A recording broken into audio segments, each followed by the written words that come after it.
اگر جمعہ میں پہلے آئیں گے تو کیا ہوگا؟ سن لیجیے حدیث، بالکل ہی صحیح روایت ہے۔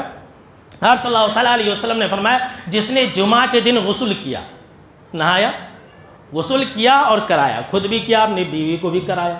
پھر آپ صلی اللہ تعالیٰ علیہ وسلم نے فرمایا کہ وہ انسان جمعہ کی نماز کے لیے اول وقت میں آیا، 12 بجے ہی آ کر کے مسجد میں بیٹھ گیا، اول وقت میں آ گیا، صرف اتنا ہی نہیں، اور جمعہ کے بیان میں خطبہ کے لیے شروع سے حاضر رہا، کہیں اٹھ کر کے نہیں گیا، یہ نہیں کہ آدھا سنا پھر چلا گیا، نہیں، شروع سے بیان سنا، بھی سنتے جائے فضیلت۔ آپ صلی اللہ تعالیٰ علیہ وسلم نے فرمایا اور وہ انسان جو ہے مسجد میں چل کر کے آیا،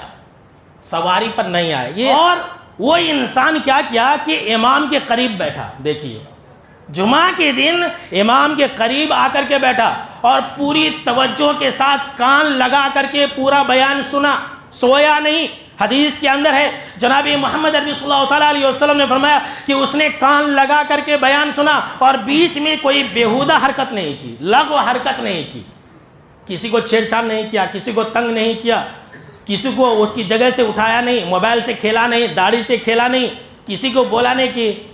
شرارتی کر رہا چپ ہو جا۔ کیا کہا جناب محمد عربی صلی اللہ تعالیٰ علیہ وسلم نے؟ پہلے آیا، امام کے قریب رہا، پورا خطبہ شروع سے لے کر کے آخر تک سنا اور پھر اس نے کوئی بیہودہ حرکت نہیں کی، تو جناب محمد عربی صلی اللہ تعالیٰ علیہ وسلم نے فرمایا کہ اللہ رب العالمین اس کے لیے ایک ایک قدم کے بدلے، یہ ایک قدم، یہ ایک قدم، ایک ایک قدم کے بدلے، ایک قدم کے بدلے 1 سال روزہ رکھنے کے برابر ثواب عطا کرتا ہے، اللہ اکبر، اور دوسرے قدم کے بدلے 1 سال کے برابر قیام تراویح کی نماز پڑھنے کے برابر ثواب دیتا ہے، اللہ اکبر، تہجد کی نماز، اللہ اکبر، کتنا اجر و ثواب ہے، دیکھ لیجئے کتنا عظیم اجر و ثواب ہے۔ لیکن ہم اور اب معمولی سمجھ رہے ہیں کہ جمعہ کا بیان معمولی نہ ہو میرے بھائیوں، جی ہاں سن لیجئے، یہ عبادت ہے، یہ جمعہ کی نماز اللہ نے ہم کو اور آپ کو عطا کیا، لیکن ہم اور آپ اس سے غفلت میں ہیں۔ کتنا بڑا اجر و ثواب ہے،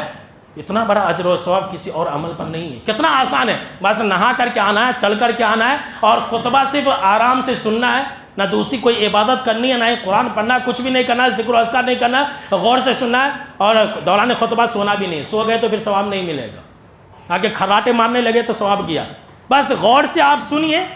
سلام پھیریے امام کے ساتھ، 1 سال کے برابر روزہ رکھنے کے برابر آپ ثواب حاصل کیجئے، 1 سال تراویح کی نماز پڑھنے کے برابر آپ جو ہے ثواب حاصل کیجئے۔